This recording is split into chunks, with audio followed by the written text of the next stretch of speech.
So for today's expose, we are highlighting Morph, which apparently Wolverine never says like that, but Morph. He's back again. His first appearance was Night of the Sentinels because he was created for the show. We do know he was based off of Changeling from the comics, but yeah, he has the power to transform into everyone. Pretty much Mystique's power. What differentiates him from Mystique? I guess nothing really. Like, they haven't really explored him like they have Mystique, like with her like rearranging organs and stuff. Like, yeah. Later making wings and stuff. Like, Morph doesn't do all that as much, but they also haven't used him as much. So I don't know if he can or not. Yeah. But yeah, he got so popular in the show. His real name is Kevin Sidney, that they made a weird-looking Morph with no facial features. In 2001, he came into Exiles. Have you ever heard of Exiles? No. Have you ever seen the show Sliders? No. Okay.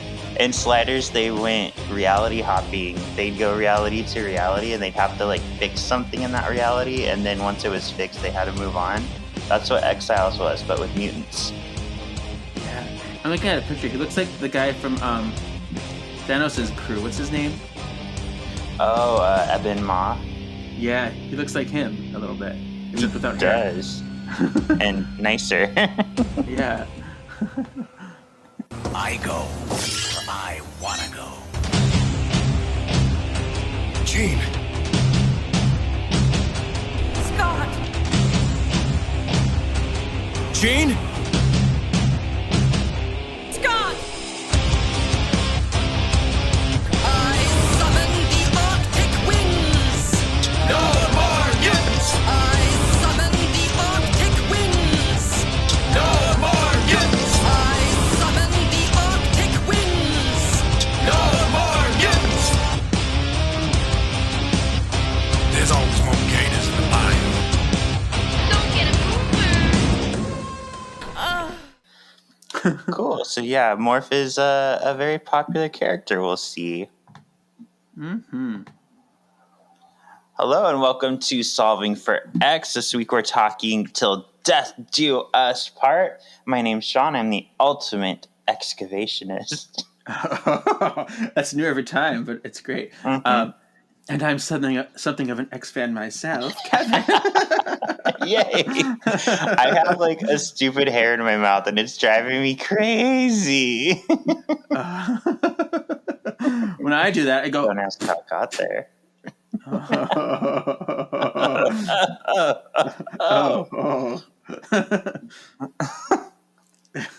What's happening? Got it. I don't know. I just saw you on Marvelous Galaxy of Disney earlier this week, and now I don't have to behave that we're so neutered. I know we were so neutered because that's a family-friendly show. Now I can be as naughty as I want to be. Oh. Naughty girl. So, would you like to know about our previously on segment? Oh, yes. All right. So, our question was, would you want to see a pregnant Jean Grey in season 2? We had Kevin Jeezy, that's you, say, that's me. Not particularly, but I would have still watched. I love this one. Text Ranger AG said, yes, but only if Wolverine takes the baby and throws him into a portal a la Wesley Wyndham-Pryce. Then have the baby come back later on as a badass emo androgynous teen. Maybe that's how Wyatt became evil. Same way. Yeah, this is very particular because this is actually one of the plots on Angel. See, I wouldn't have known. That's what funny. I'm here for, Kevin, to guide you along this journey. Oodalali journey. Oodalali. All right. So, Till Death Do Us Part released October 23rd, 1993, and it was written by Mark Edward Edens.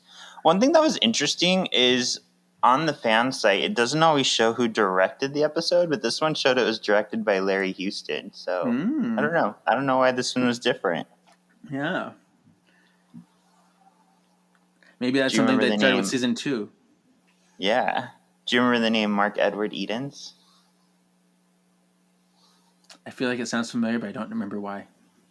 He did like The Cure and Come the Apocalypse and some of those Okay. like heavy hitting episodes from season 1. Oh, We like him. We you like him. like him. Yes. I like you. Oh, I'm rubbing my nipples already. Oh, Oh, I went to the gym today. It's fine. oh, you look good. Yes. I got a triquetra on my tank top too. Oh, cool. I like it. I like the color. Yeah, purple.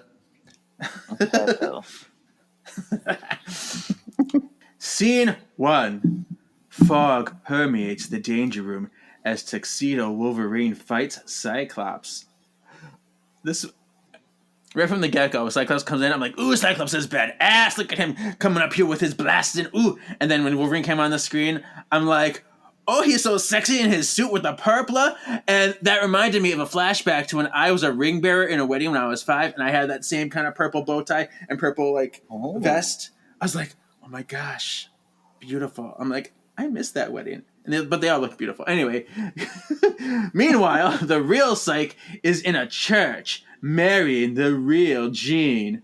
Wolverine is blasted by the Mega Cyclops. As Mega Cyclops shoots Wolverine, he calls out for Jean, and she hears him because she is telepathic enough. Cyclops says goodbye to this creepy priest. He is creepy. I called it. It's called Mega Cyclops. I called it Scottinell. Scott, no, I like that better. Yeah, and then the priest, So- evil side eye. I'm like, ooh, that priest. He's gonna go rape some little boys right now. I can tell. Ew. Did you have any memories of these episodes? I did actually. Oh. Particularly the second one. I texted you. I'm like, oh my gosh, I could quote this. I could say the lines with the audio. I was like, oh my gosh, how fun is this? So. That was fun. Are you gonna post that? I'll post it. I did a little dub of me doing Cyclops in the part 2. So Nice. Oh, the priest leaves, but turns into Morph. She's alive and not looking so good. like, ooh, those dark circles under your eyes. Get some sleep, girl. Right?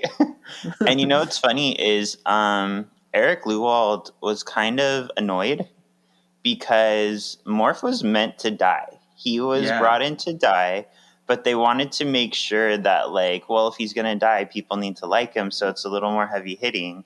So Eric rues the day that they made him too likable, because when they did a vote after season 1, the kids all liked Morph more than anybody else. Wow. Yeah, so then the network basically came and said, you need to bring this guy back. And Eric's like, but he's dead. And they're like, you need to bring this guy back. So this is what they came up with. Wow. I wonder if it was partly because of his powers, because they're probably like, that's so cool. I can go to school and be my teacher and be anybody. And like, maybe that's what they're thinking. I don't know. Yeah, like he's got a fun power for kids. He's also funny. But Eric also said that he thinks it's because everybody likes Wolverine, and the fact that this is Wolverine's buddy, like, that makes him more likable too. Oh, yeah. Mm-hmm. The reason why Wolverine is so hurt more than anybody else. Yeah, and like not knowing that this was kind of a last minute addition, like I've always loved that Morph comes back. I think it's such cool storytelling. Yeah, it is neat because it's like it's a whole new journey. He doesn't come back and it isn't in the exact same spot. He's tortured now. He's in turmoil. He doesn't know what's real. Like that's very like what's the word I'm thinking of? Compelling. It's very compelling. Yes. Mm-hmm. Scene 3. Elsewhere at the Capitol, Robert Kelly accepts his presidency. Someone watching the speech from home dresses like a monster. Yeah, he's like, monster. put on my wig and my claws. Grrr, I'm a monster. Grr. Grrr. Yeah, this is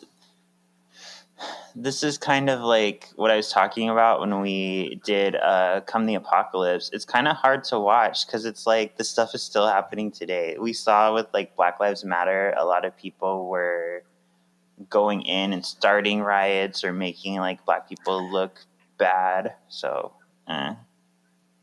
Yeah. Back at the manor, Jean is ready to throw the bouquet. Beast catches it. Beast reveals that Kelly pardoned him. I love this little wedding though because, well, Jubilee looks like little Bo Peep. Her dress was a little weird to me. Jubilee looks like little Bo Peep. I love Jean's boob window in her wedding dress. Boob window. Yeah, she had her little boob window like right on. I'm like, oh yes, right over the cleavage. I'm like, oh, your little sultry little minx on your wedding day. Oh my god, Jean. So that was fun for me. I do think it's funny they made Jubilee the flower girl. Like, what way to make her feel even younger? I know. I'm not a child. Not yet a woman. Yeah, Jubilee, you're an adult. Here, take these flowers, throw the petals like this. Good job. Mm-hmm. Oh, you did it. Clap, clap, clap, clap, clap, clap, clap. Yay! Back at the Capitol, Graydon Creed is seen watching the speech with a Friends of Humanity badge. Oh, I hate that. Oh, that's like Trump for president stuff. The man dressed as a monster attacks to make it look like he's a mutant. A fake mutant! Oh.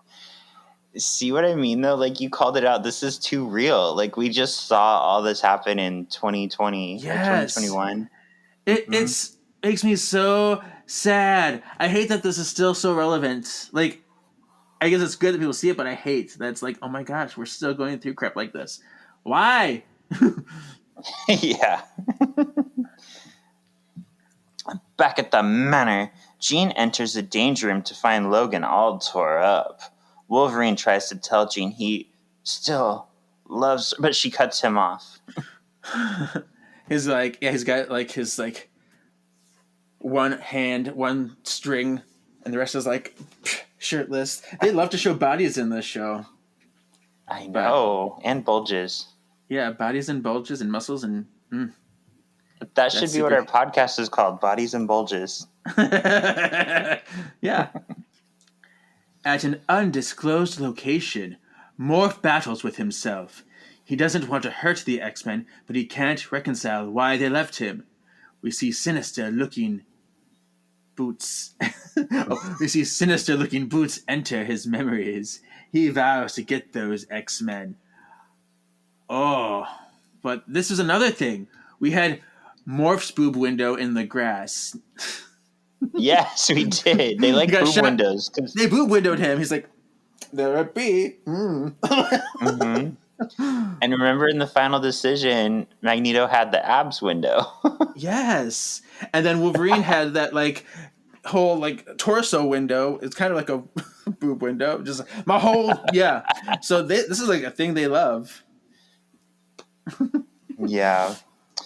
You know what's funny is Eric talked a lot when I saw him live. He talked a lot about Mr. Sinister was just too damn expensive. They couldn't afford to animate all the tendril thingies on his cape. Yeah.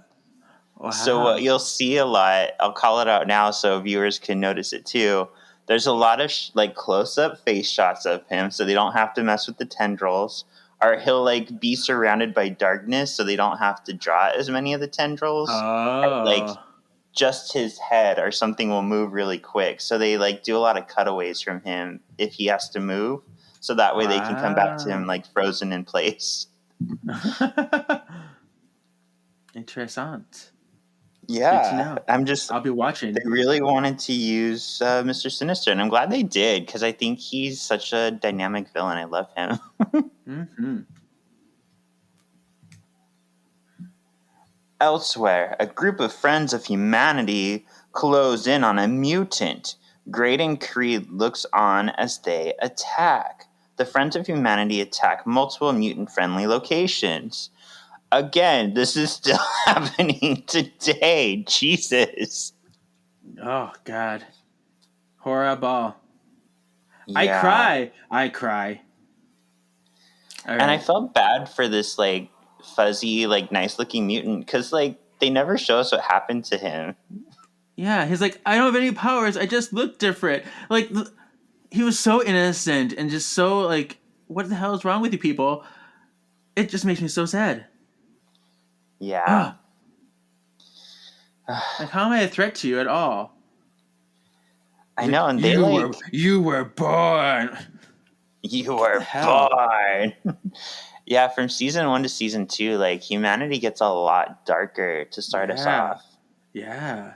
Like, what was the whole point of this whole, like, Senator Kelly, talking about how mutants are human and we should love them, and then nobody liked that? They're like, kill him, assassinate the president. Like, I don't know. But you know what's crazy is, like, this, in my opinion, is well written because look at all, like, the rights that queer people have gotten, and Yeah. now we're, like, under fire That's again because the true. more That's freedoms true. you get, the more visible you are, the more people come to attack and take it away. That's true. That's true. So it makes sense. It's just Mm-hmm. so horrible. Oh, why is the world like this? Well, really, other parts of the world too, but America seems to be the worst. Yeah. 9. 9. The X-Men watch from the War Room. Professor X points out that Kelly's followers feel betrayed with him suddenly liking mutants, and they are acting out. Oh, see, there it comes. Professor X gets a call on his private line. It's Magneto. He's in trouble and needs help in Antarctica. Once the transmission ends, we see Magneto is Morph being a trickery. What? Trickery! Yes. If I were Professor X, I probably would have tried to ask some questions, but it was just a quick little, like, blurb, so you didn't have much time to do anything. These episodes move real quick because so much happens. It's like little scene after little scene after little scene. So, yeah. This reminds me of Bill and Ted's Bogus Journeys. One of my favorite parts is their girlfriends call, and they're actually like, no. Bill and Ted call as the evil robot S's. They call their girlfriends to be like, we're going to the desert to be alone for a while. They follow to the desert. I love it. No, it is. They're pretending to be the girlfriends. They pretend to be the girlfriends and call the real Bill and Ted. We're going to the desert to be alone for a while. So, of course, they follow them to the desert. Yeah. I love those movies. I should watch them again. I have no memory of them, but yeah, that's funny. I know. You know, on Movie Geek and Proud, I don't even know if it's still up, but Rachel and I did a review of the third one, Bill and Ted Face the Music. Yeah. And we had a lot of fun. Oh, good. Because I'm such a good podcaster. Yes, good podcaster. Be yourself. Love yourself. Enjoy yourself. That's also good for when you're not on podcasting too, I suppose. But yeah, that's true. Gambit and Wolverine are playing pool as Beast looks on. A server gets excited. Beast is there. Hey, you're that guy from TV! I just love that. Hey, I saw you on TV. Oh my God, did you meet the president? The president. I love the president. Are you a celebrity now? Wow. Why are these people so annoying? Oh, I love the president.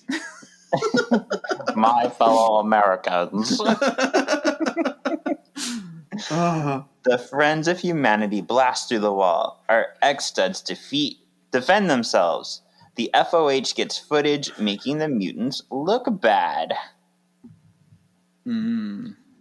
again, call back to our whole Black Lives Matter event, like showing all just the most worst footage and not showing any of the peaceful protesting. So, yeah, I'm Rigged. triggered. It's all rigged. It's all like, it's just, I don't understand the world. Why can't people just love each other?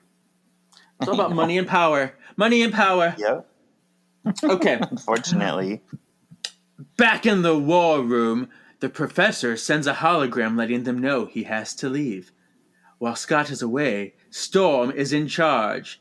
The news shows Beast wielding the gun and lifting a car. You're like, he's got a gun! And then they say something like, he has the energy weapon. The energy weapon. Oh, I guess because it shoots the beams instead of actual... I guess that's why they call it energy weapon. But yeah, cleverly leaving out the parts where he is defending his life. Mm-hmm.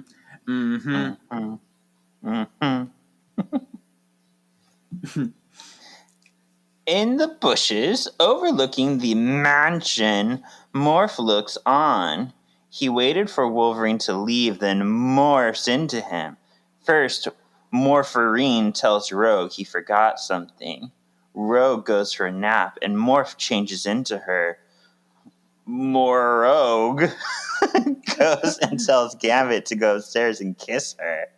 Morph turns into Storm and tells Jubilee to go look into a mutant halfway house that may be attacked.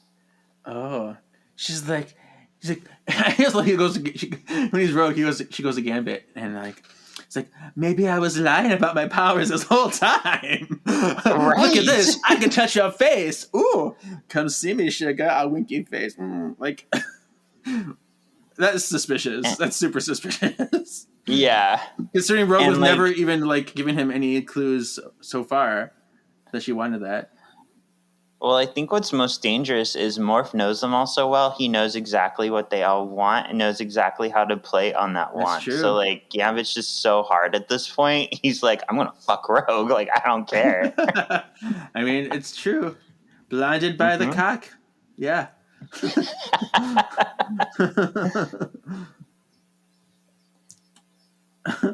13. Upstairs, Rogue sexily sleeps. Gambit wakes her up with a kiss and passes out. Rogue accidentally blows shit up with power. It's like, what the hell? You dummy! Wow! What are you doing? Jubilee gets... I can't do it like you do. Jubilee gets to the mutant halfway house to find it's an Friends of Humanity headquarters. She's surrounded by FOHers. Fours. Yeah. I heard there's mutants here to help. Yeah, you can help us help mutants. Not bode well. Not good. Back at the manor, Rogue enters with a knocked-out Gambit. She tells Storm it's not her fault. Rogue shows Storm the power she is not in control of. Storm checks in on Beast in the danger room. She's like, yeah, this dummy. Look what I can do. Ah! I know. And did it have to be a coffee mug? Couldn't she have just picked up a piece of paper or anything that's disposable? And Storm is like, Gambit, you idiot. You could not have picked a worse time. That's the idea. In the danger room, Beast tells Storm to go on ahead while he practices. But it's actually Morph! Morph turns up the intensity in the danger room for a truly beastly workout.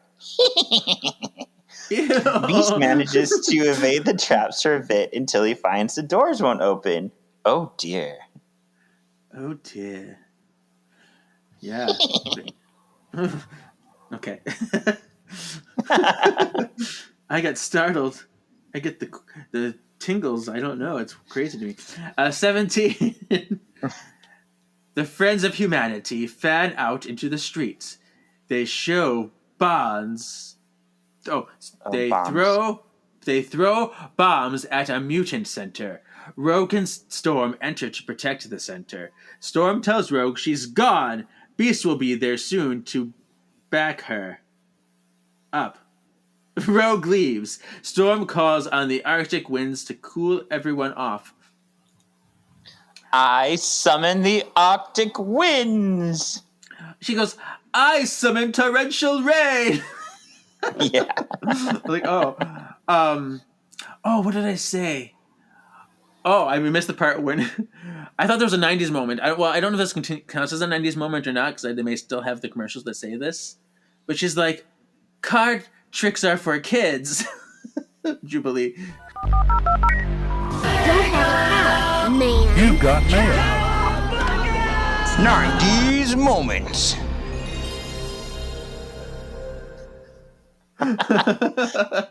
Was that in a commercial?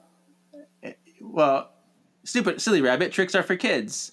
Oh, okay. I gotcha. Yeah, it was a pun. So I don't know. I mean, I don't know what kind of commercials they have anymore, but maybe they still do it. But for me, I'm like, these are everywhere. And Yeah, I love you're when right. I went into. So maybe that's a 90s moment. Card tricks are for kids.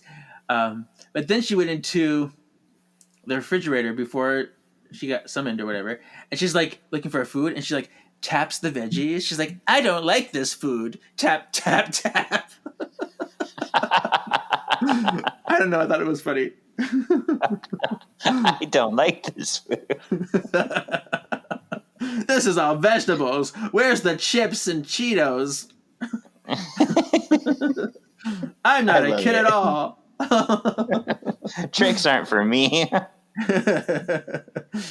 Yeah. But Storm bothered me in this episode. I don't know why. The way her lines were delivered, it felt like she was a kid learning to read, and felt more annoying and awkward this season than last season. I don't know why. I don't know what changed. Yeah, actually, you're right. She was kind of wet blankety this episode. Like, she's just very, like, passive. She's like, she's giving this whole speech. She's like, don't go there. It's very William Shatner. Like, I don't know. It didn't feel right. Okay. So I don't know. But anyway, is that the end? Did we finish with one more scene? 18. Oh, 18. Okay. Morph watches from the sidelines. He gets upset and morphs into the police captain. He orders the police to fire on Storm. They wheel her away on a gurney after she falls from the sky. Poor Storm. She's been falling in and out of love with you. With me? Oh, 19. Mr. Sinister, who watches from afar and plays with his nipples in excitement. Oh, as Morph messes with everyone. Oh, I feel the tingles too. I need to do it. I love my nipples rubbed. They're very wired. I can tell. That's TMI. Sorry. Anyway.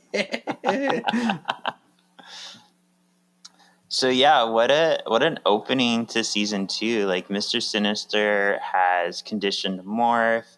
The Friends of Humanity are here, and they're like causing chaos. Like, nothing's going good for the X-Men. Yeah. Oh, crazy. And now I can talk about this. So Eric Lewell talked about how I mentioned in season 1, I think because of the Juggernaut fiasco, the network didn't want him to make episodes that the story continues in, so that way they can just show them whenever. So he's like, okay, cool, yeah, we'll do that. And then he secretly snuck in this whole Professor X Magneto plot that is kind of a continuation. Yeah. So you can see them out of order, I guess, because they're kind of just lost in the Savage Land. But yeah, that was his way of still getting his way. Yeah. I made good predictions then last season, didn't I? You did. All right, so part 1, would you say this is Extreme or X Out? Oh, I grouped them together. All right. Well, I will extreme it for sure. Yeah, me too. It's such a good episode. Yeah. So for part 1, who would you say is your MXP? Oh my gosh, I only picked one for both of them, but I can do... Who is it? I would say, I guess, Morph, since he's really given them all the trickeries and fooling him, and the plan seems like it's coming together really nicely. He's doing his duties. Yeah, he effortlessly fucks up the X-Men. He's so good at this. Yeah.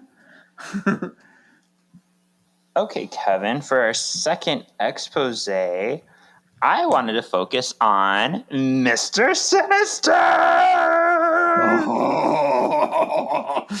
Yes. So he was kind of exciting the way they handled him in the comics, because he's mentioned in Uncanny X-Men number 212 in 1986, but we don't actually see any part of him. We see a silhouette in X-Men 213 in 1987, and then he makes his first full appearance, 8 comics later, in number 221 in 1987. So they did a good job teasing him. Wow. So shortly after I was born. Yeah. I was born October 30th, 1987. Oh, no, my birthday's on there. Nice. Yeah. So Chris Claremont actually had very different ideas for where Mr. Sinister was going to go, but much like with Sabretooth being Wolverine's father and with Mystique being Rogue's dad, those things got thrown to the wayside. But would you like to know the original plan?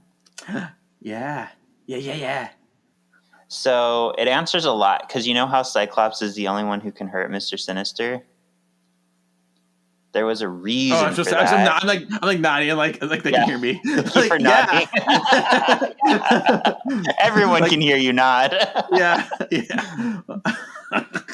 Originally, Mr. Sinister was the same age as Cyclops in the orphanage, and Mr. Sinister was his projection from a child of what a bad guy would look like. Wow. So that's why he's over the top, and that's why his name is Mr. Sinister, because he's a child's projection. Yeah.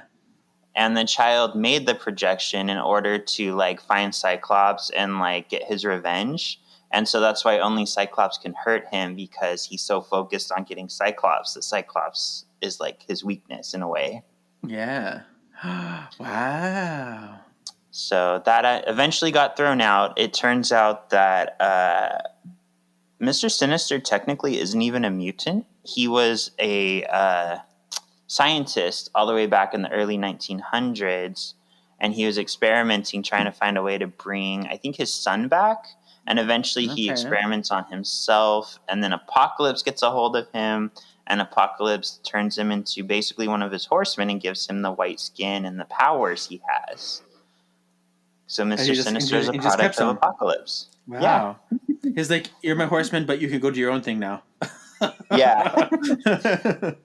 So which one do you like better, the child projection or this old Charles Darwin type character? Oh. I mean, there's definitely, yeah, there you go.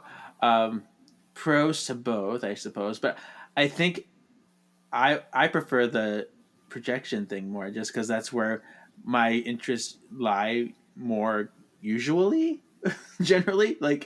I like that kind of stuff about psyche and, kind of manifestations of people's thoughts and, and energies that get put out there. And that's kind of interesting to me. Yeah, I think that one is more interesting from the way Sinister has evolved over the years. I'm glad that they went with more of the Darwin story, which is funny because usually I'm more on board with the Claremont ideas, but I don't know, the little child projection idea is always sat kind of uneasy with me. I think it's creative, but I don't know where Sinister would have gone. It would have been. That's the only thing. I wouldn't know, because I do like that he's a scientist. Part 2, that part is very fascinating. It didn't make sense for what he does. So I mean, I think it could have worked that old way, but it would have changed the character to something different. And whether we'd have liked it or not, we don't know. But it would have been a whole new route. Yeah, exactly. But either way, we got a cool character who, in the newer comics, he's very flamboyant. He cares so much about his cape. Somebody stole his cape once, and he was so upset. No! Now I look like a fool! Why would you do this to me? Fashion Week is coming up. And he has like a gossip column. I love Mr. Sinister today. Like, he's so funny. Yeah. Him and Magneto need to like have a team up. Yeah. A team up show, like gay villains on the town or something like that. I don't know. All right, let's get into Till Death Do Us part 2. 2 parts. Yeah. So this aired a week later, October 30th, Kevin, 1993. I written turned by 6 Mark that day. Edward Edens. Yes, you did. Aw. Do you remember, were you watching X-Men yet? I don't know. I know. Well, actually, maybe. Not. I wasn't. I don't know if I was watching the new episodes, but I think I was watching. Well, maybe I don't know. I know Power Rangers for sure. Okay. I know Power Rangers for sure because I was watching Power Rangers in kindergarten and first grade. Was I watching X-Men? I think it happened this year, but not quite yet. I think it happened a little bit later. Okay, yeah. So I was 9 at this point, and I know I was watching from day 1, so I was in it from the start. Yeah. All right. A plane soars swiftly over the water. Jean and Scott are on their honeymoon. I go, kisses. Kisses. Oh, Scott. Oh, Jean. Oh, everything is wonderful. Back at the manor, Beast has an idea to turn the danger room against itself. That's it. Just a quick little scene. Yeah. Outside the school, Morph remembers being an X-Men. As he starts to exert control, enter Sinister. He reminds Morph he's evil. Sinister calls dibs on Cyclops and Jean. He wants their genetic material. Yes. He's like, take all the booty you can find, but the Beast is mine. I mean, Cyclops is mine. Yeah. So how do you feel that your man is so wanted by Mr. Sinister? I actually kind of love it because it's like, ooh, we're getting into some like of their story. They're a main part of the story. They're like in this. It makes me so happy. I love this episode so much. Sorry, I'm spoiling the beans, but yeah. Scott and Jean are out on their boat, enjoying doing nothing. Cyclops has a bulge. As they kisses, a rando calls out to them. Okay, here you go. So you have the real names. I wasn't sure who these characters were exactly, but I'll have to tell you. After I read this, I'll tell you who I called them. Okay. It's Ruckus. He attacks. Slab confronts them on the beach. Cyclops is blasted from behind as Hairbag grabs Jean. Sinister is waiting by the first and orders Gorgeous George to collar Jean and Scott. Jean frees herself from Hairbag just as George collars Jean and Scott. Okay, so here's what I call them. Oh, well, let's go back to when I said Sinister was talking to Morph. I said, he's like, friends don't let friends start forest fires, or whatever he said, something like that. They're not your friends. But this scene, I said, okay, here's Flippy Rock Pirate.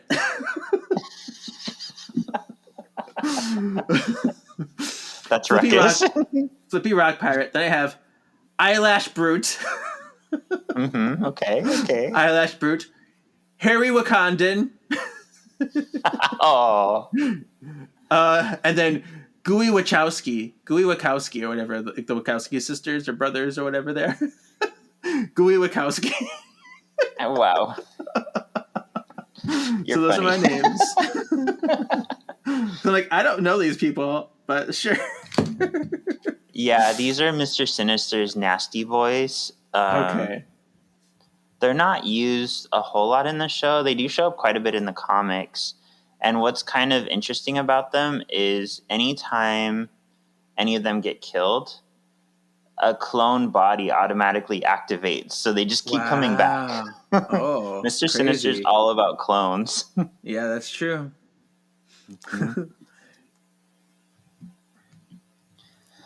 Beast and Rogue watch the hospital Storm is in from the outside. They decide to sneak in to check on her. Rogue gets mad at Beast for not being there. Beast says Storm never contacted him. Someone outside hears them, and they bounce. Is this... When did they put on their disguises? Is this when their disguises show up? Or they have those little outfits on? They wear outfits, weird outfits. Like when Beast wears that like hat and coat. Oh, yeah, this is when they're wearing that.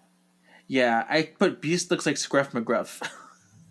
He does. As if like that little hat and coat is gonna like stop anybody from, oh, look at that hairy blue guy. Right. I have a really weird, like, something to admit to you, Kevin. Don't tell anyone. Okay. There's a Friends of Humanity member wearing overalls, and I thought he was so cute in his overalls. I'm like, I don't want to like you, but you're so cute. So it's like my problem with Cunty Christie. Same deal. Yeah. Why can't you be ugly? Your body needs to look like your soul, and then everything will be a-okay. Right.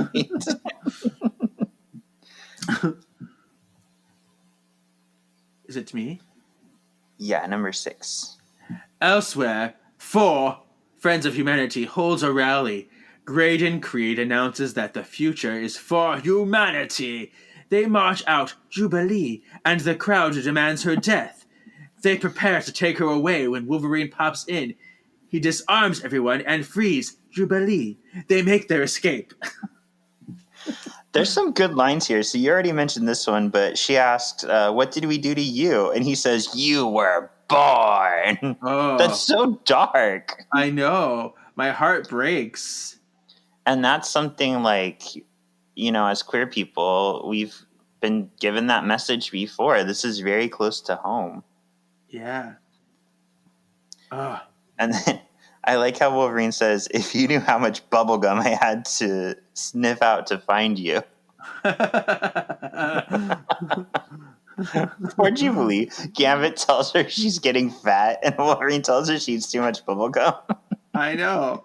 Such a child. Right. When did they go to the hospital? Did we miss that? They already did. Oh. That was scene 5. Oh, okay. I was like, I remember the hospital. I just remember, like, they said, visiting hours are over. And then I started singing Alanis Morissette. Visiting hours are 9 to 5, and if I show up at 10 past 6, well, so... Such a good album. Yeah, but I have that written down in my notes for some reason, so it really affected me. Nice. I like how Alanis keeps coming up on this show, because I remember Hammy gave me crap for quoting her too. Yeah. Because you gave me crap for saying something about like Whitesnake or something, or whatever it was. Yeah. I don't know. But it's crap for fun. It's fun crap, not Fun crap. angry crap. Yeah. Exactamundo. Okay. Back at the manor, Beast and Rogue are still arguing. Gambit comes to and announces Rogue had invited the kiss. That's good. That's what's the word? Consent. Consent. Yes, consent is key. Because this could get really rapey if, like... Yeah. Yeah. Professor X comes in and announces that they are being attacked by a neural disruptor. Enter Wolverine and Jubilee. Wolverine smells Morph. The professor gets all crazy and demands they restrain Wolverine. Beast holds Wolvie at bay, but Wolvie insists the professor is Morph. After the professor says destroy him, Gambit suspects something isn't quite right.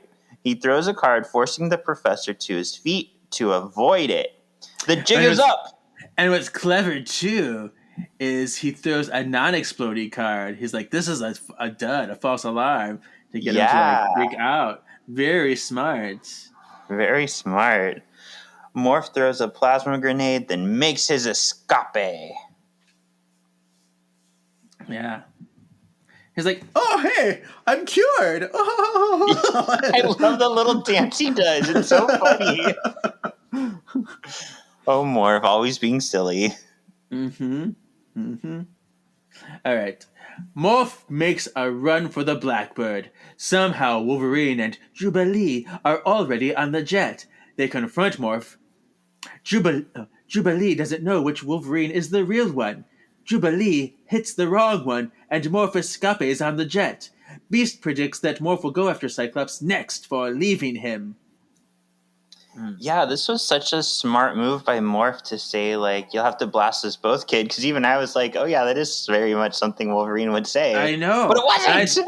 I totally thought that was the real Wolverine saying it, too. I'm like, oh my gosh, yeah. Yeah. So- This is why, like, so far in the show, I feel like Morph is so much deadlier than Mystique. Because, like, he knows the X-Men. He knows what they would do and say. Yeah. Ooh. It's so sinister, isn't it? Oh. So sinister. All right. Speaking of, back at wait, is it me? Yeah, it's me. Yeah. Back at Sinister's compound, he holds Jean and Scott captive. Sinister reveals that he chose them to use their superpowered genetic makeup to create the perfect being, a master bloodline of mutants he can enslave. Oh, and I don't know why this was sexy to me. But like, Nor I the overalls. like Scott and Jean, like kind of like trapped in their little '90s outfits. I don't know, like Scott in his little shorts and the tee, and then Jean. Wow. Jean and her little, like, you know, I don't know. I felt like it's just casual clothes, but them just somehow being like bound and like stuck there, laying there. I'm like, oh, I don't know. This is sexy to me. Why? I want to cosplay the Cyclops too. Actually, just the orange shirt and the shorts. Ooh, I'd like that. Yeah, I'm already working on And a you swimsuit. already have your friend to be Mr. Sinister for you. I do. Oh, we can get a Jean to get that outfit. We can make this scene happen. Oh my god! Yes. Do a photo shoot of us trapped in these things. You heard it here first. Sexy Xy's. So, Kevin, did you know there is a reality in which Mr. Sinister is successful in making a baby from the genetics of Scott and Jean? Oh, I believe I do. Yeah, it's in Age of Apocalypse that Sinister creates Nate Gray, who is technically a young Cable, but from a different dimension. Yes. And yes, I'm a Sexy nerd at Xy's. Cable. If you didn't know, Cable is Jean and Scott's son from the future. Oh, yeah. Yeah. So that guy from last season that's like, whatever that guy is, whatever he said his name was. I don't know what he said. Something of Borneo. Yes, that guy. The man from Borneo. I'm the man from Borneo, but I'm a Summers. Yeah, and the thing about Cable is Mr. Sinister's right. Cable is like an Omega level mutant, but the only thing that holds him back is he has to use part of his power to hold the techno-organic virus that Strife gave him as a baby to protect himself. Ted? Done. Back at the hospital, Storm is excited to hear Morph is back. Jubilee wants her. Jubilee warns her he's not the same Morph. She warns that Morph is bent on revenge. Yep. Yeah, that was so sad. Storm was so excited. Oh, good, I Morph's know. back. And Jubilee's like, yeah, he's an asshole. No! Don't touch him! Oh, that's so... burn, like, break your heart over here. Yeah. Yeah. The Blackbird lands on a remote island. Morph gets out to check on Jean and Scott's crashed ship. Morph shows up at the secret hideout. He reveals he was the priest all along. Enter So you're not really married! You're not married! I was like, what a waste! But you know what? I really like that they added this small detail only because Scott marries our favorite witch, Madeline Pryor, first. So it is, in my opinion, it's kind of a nod to the fact like he wanted to marry Jean and he couldn't because she was technically dead at that point. So yeah, I That like makes this. what a beautiful connection. I like that. Cool. Yeah. Oh, Madeline Pryor, she's a mess in herself, but we all love her. Yeah. Enter Sinister. He warns Morph to not shoot Cyclops. Sinister exerts his control over Morph. It is revealed that Sinister was there to find Morph and heal him all the way back in Night of the Sentinels, but he planted a mind control bug at the same time. Enter the X-Men. They followed Morph there. Mr. Flippy Rock's Ruckus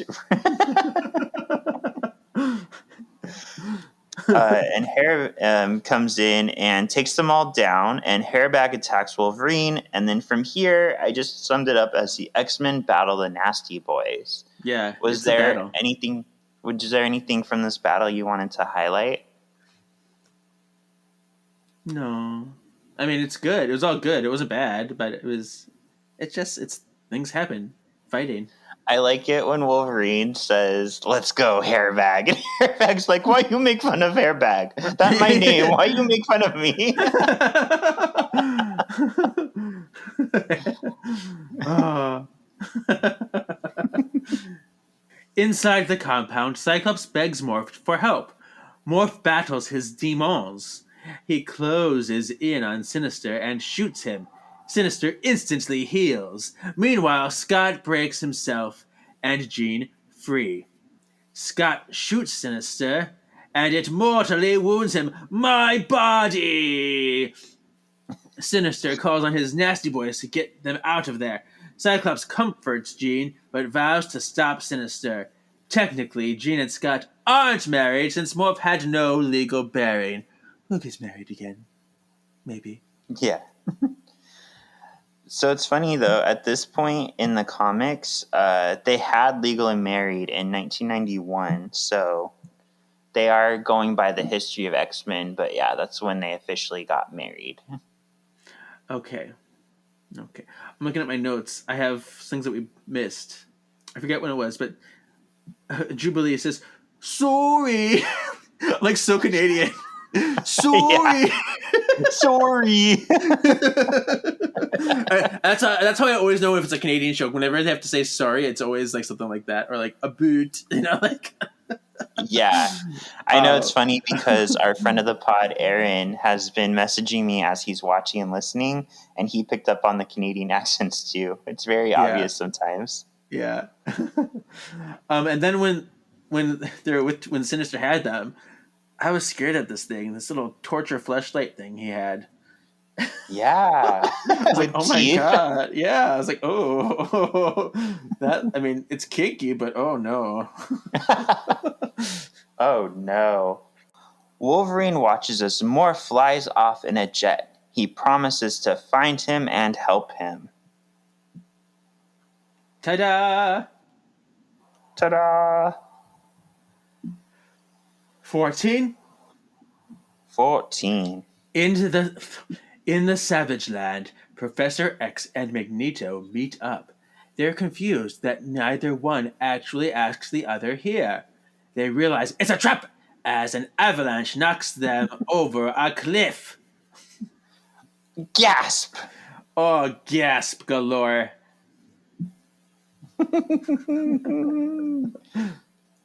So that gets us through the first two parts of season 2. Like, what a crazy start. Would you say part 2 is still extreme or X out? Yes, it's even more extreme than the other one because they got Cyclops action and I love Sinister action and fighting, and I love the tropical environments too. I don't know. I love all the colors. Like, I love it.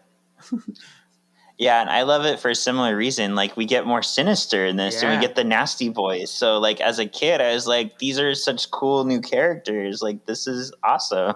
Mm-hmm. And I like that, like, we still get to see Magneto, but in kind of a different light in this season. Yeah. He's morphing. Cool. Yeah, I see what you did there. Who would you say is your MXP? Oh, for this episode, it's my boy. It's Cyclops. Yes. Yes. Oh, he's so good. He's like, it's like, so you want to play God with mutants' lives? Well, just keep away from my friends. And like, oh, he's so good. Yes. He's pretty good in this episode. We don't see him much in the first part. In the second part, yeah, he's the one who like frees himself, takes down Sinister. Like he saves the X-Men. Mm-hmm. He'd be mad. Yeah. What would you say is the X Factor? The X Factor. Oh gosh, what should I want to say? Part of me was going to say the boob windows from the last episode. But I think I'm just going to go.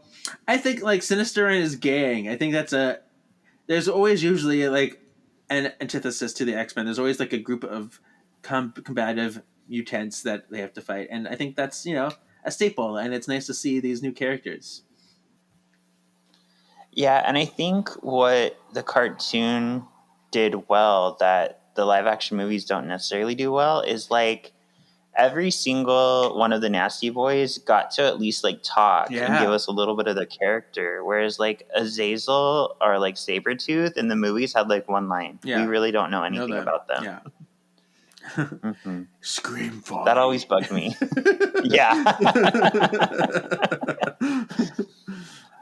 My X Factor would be the Friends of Humanity, because as much as I hate them, like there's such a staple and such like a symbol of hate towards the X-Men and what they have to deal with, and that's why we love the X-Men, because that brings out that kind of misfit in all of us. Very realistic symbolism. Bunch of sickos. Yeah. And what I like about it too is it's kind of a heavy lesson for kids to see, like sometimes the bad guys are like infiltrating the good guys and making the good guys look bad. You know what I mean? Yeah. Like that's a heavy lesson. It is. Oh, crazy. Well, this week on Spotify, I want to hear your thoughts on Mr. Sinister. I want to hear, like, which one do you like better? Do you like him better as, like, a childhood friend of Cyclops or as this ancient, like, experiment of Apocalypse? Cool. And next episode, I'm excited because we're going to actually have a guest come on and talk whatever it takes and Red Dawn with us. Ho, ho, ho, ho. Ho, ho, ho. Here we go. Red Dawn. Kevin. Is that Omega Red coming in? Oh, it's just a guess. Oh. Right? Yeah, it's Omega Red. You're good. Okay. Do you remember anything about whatever it takes? I guess you told me something about Storm. Yeah, it's a very Storm episode, which is why we sought out Mr. Ryan Terry for this episode. Yes, but I have no idea. I have no idea about that one. Okay. It's actually it's a good episode. Is it like child? Is it her with like her history, her past at all, or no? A little bit. Okay. We get into her past. Okay. Then this is one that Julia Lewald wrote. Okay. So it's a fun episode and it's a good episode. Cool. All right. Well, where can the people find you? Oh yes, you can find me at my other podcast, Words of the Witches, or Hanging with the Hallowells. Or my personal page, KGZ87. Yeah. Yay! And you can find me on Hanging with the Hollowells with Kevin on Once Upon a Cult, our Marvelous Galaxy of Disney, which is back! And Kevin was on this week. How fun! I was! Oh my gosh, what a crazy time. What a crazy time. All right, thank you for listening, and we will see you next week. See ya! Whatever. Xyz! Sexy Xyz!